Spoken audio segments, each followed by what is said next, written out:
Discussion concerns over practices of township spaza shops. The Black Entrepreneurs Alliance has issued an urgent call to action highlighting critical issues of consumer exploitation and safety concerns within foreign-owned spaza shops in South Africa's townships. They alleged unfair practices including excessive service fees, expired food products and non-compliant product labelling.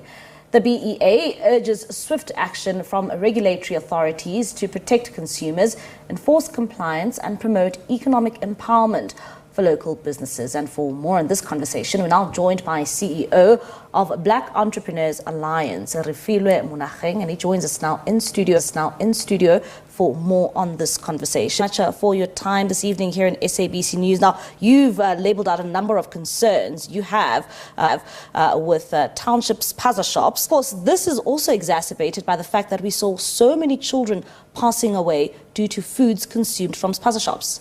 Yeah, thank you, Mbali. Well, you would appreciate that the foreign-owned nationals, they've seen gaps from regulatory implementations and enforcement of bylaws.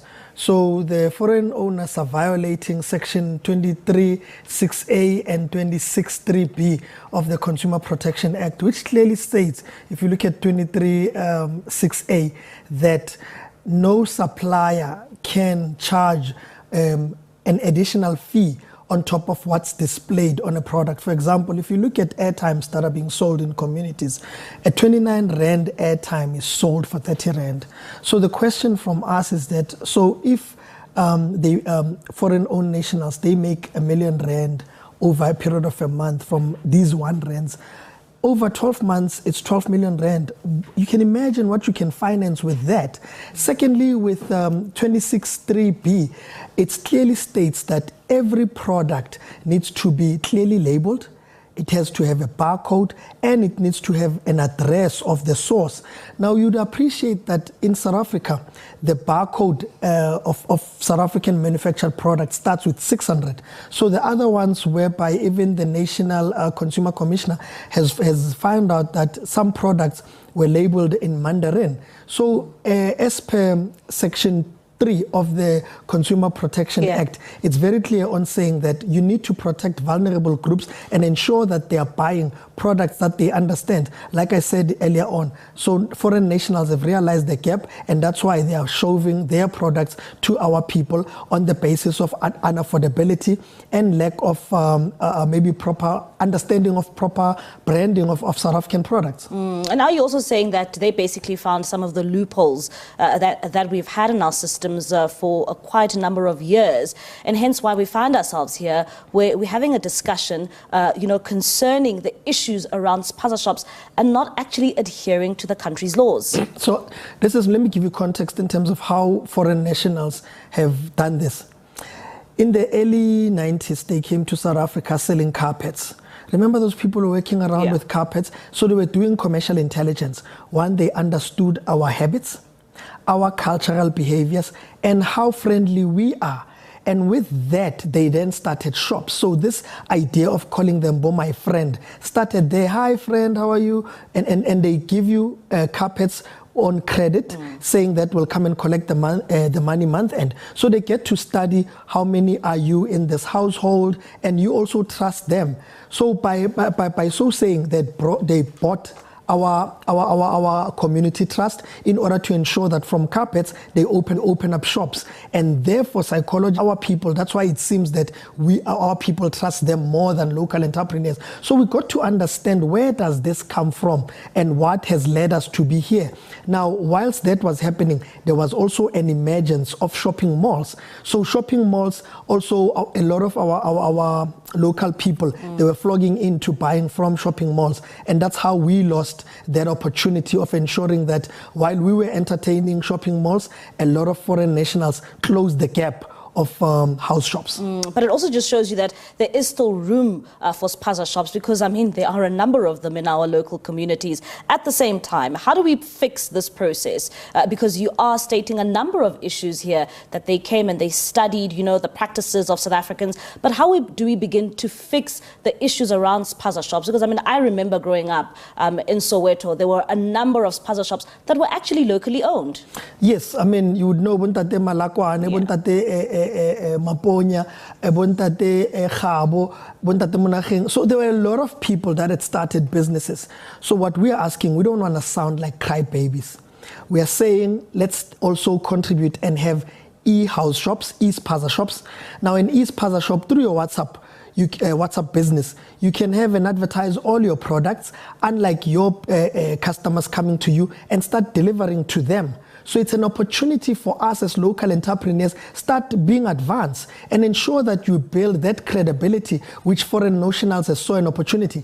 Secondly, in terms of training and development, we would appreciate if government can ensure that we collaborate on this training and development, like what the Gauteng Department of Economic Development is doing tomorrow on their plates with the Consumer Affairs Office. We would want more of that in order for our people to understand their rights, to understand their values, and to understand how can we work together with government. We're not expecting government to do things for us on the basis that we are entrepreneurs. All we are saying, how do we collaborate in ensuring that bylaw kept and adhered to, and ensure that we have a fair playing field with legally operating foreign nationals, because we understand there are illegal ones and the legal ones. And we are saying, based on the recent court judgment, that if foreign nationals are in the country legally, then they should also enjoy the same economic privileges that we do. And we are saying, as Black Entrepreneurs Alliance, we are happy with that.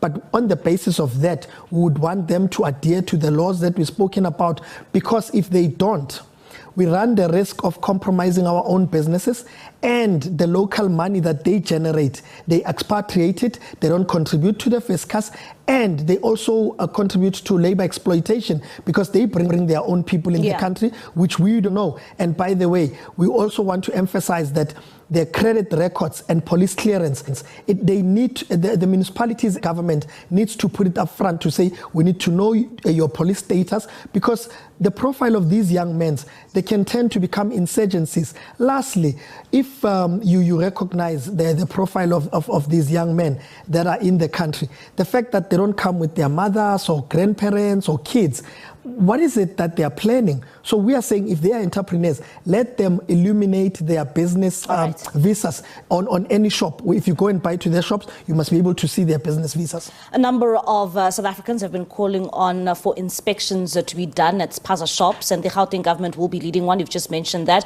Will you be part of that blitz operation that will be conducted tomorrow? We'd love to. But depending, we don't want to be seen to be imposing, and also to be like we're spying to say, yeah, this is what government knows what they need to do. So we will take a rain check on that. All right. And when it comes to President Cyril Ramaphosa seeing this extension of the registration of spaza shops, I just want to get to your insights in terms of your thoughts on that. We know that because of the number of deaths that we saw of children, now calling on for more spaza shops to be registered. What is your take on the registration process now that government is undertaking, and this extension we have seen? So it's a good move. However, the time is still too tight, the 28th of February. You'll see that even when the 28th of February comes, not a lot of spaza shops would comply. Purely because the requirements, like for title deeds, you would know that we have social housing, like you're seeing in Flareoff, in El Dorado Park, in Soweto, in Alexander. The fact that on the application form, you need consent with the title deed holder.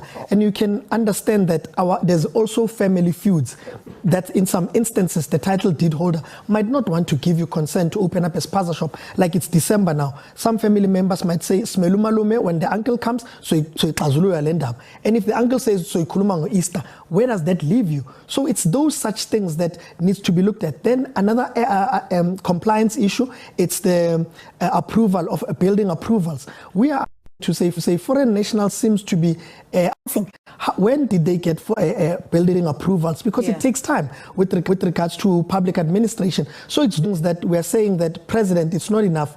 We still need to regularize and find each other in terms of the informal and unbanked economy. But also it's important to note that some instances and some parts of the local economy needs to be left unregulated, because over-regulation can also kill an industry. If you read a book that says fortunes at the bottom of the pyramid,